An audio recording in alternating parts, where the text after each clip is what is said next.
Simba, usawa, haki na ukweli. My party, my choice. Weta the sixth. Ruto to terms. Shinikizo kutoka kwa baadhi ya viongozi wa chama cha UDA zinaendelea kumtaka kiongozi wa chama cha Ford Kenya, Spika wa bunge la kitaifa Moses Wetangula kukivunja chama cha Simba ili washirikiane na serikali.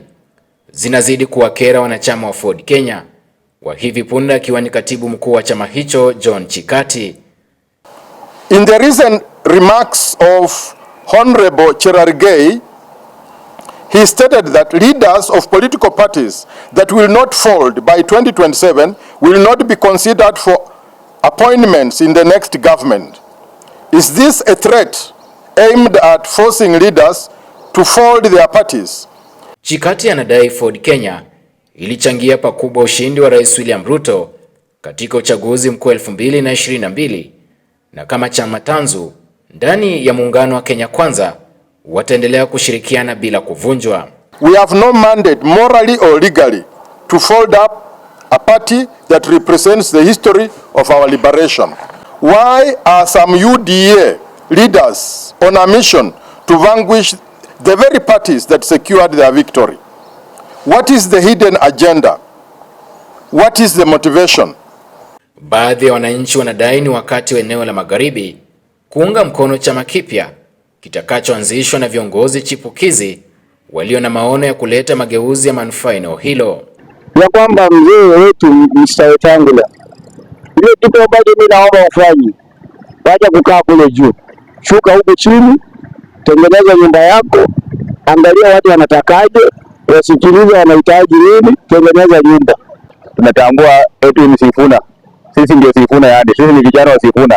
Sasa upande wa Ford Kenya, hata wakifunja Ford Kenya waonge na serikali, mimi naomba mkono ufunjwe na waonge serikali ikienda nyumbani, pia Ford Kenya iende nyumbani. Wengine walidai kuwa chama hicho kimekuwa katika ulingo wa kisiasa kwa muda mrefu na hivyo kimekuwa kikitazamwa kama meli ya kisiasa eneo la Magharibi.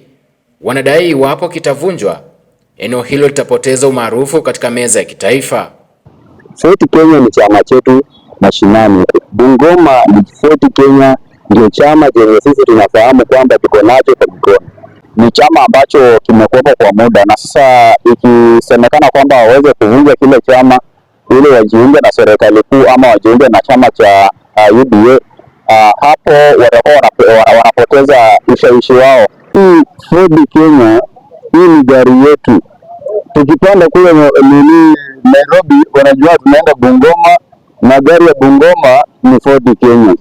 Sasa kusema kwamba Ford Kenya ifunge itoke, hiyo ni kama kutumaliza ama kuzima jina letu kama Bungoma. Huku kiongozi wa Ford Kenya Moses Wetangula akitazamia kumrithi Rais William Ruto iwapo atatamatisha hatamu yake uongozini, baadhi wanadai Wetangula anahitaji chama cha kisiasa atakachotumia kuwarai wananchi kumchagua pamoja na kushirikiana na vyama vingine katika kubuni muungano wa kisiasa. Safari ya Rais William Ruto ya kupata hatamu ya pili uongozini katika eneo la Magharibi inaendelea kuwa katika njia panda. Hii ni baada ya eneo hilo kuendelea kugawanyika kwenye makundi kadhaa, baadhi wakitaja ukosefu wa chama kimoja chenye nguvu eneo hilo ndiyo sababu ya mgawanyiko huo. Awali eneo hilo lilitajwa kuwa ngome ya chama cha ODM, Ford Kenya na ANC. Nikiripotia mtazamo wa Dira Runinga ya Tandao, jina langu ni Felix Wanjala.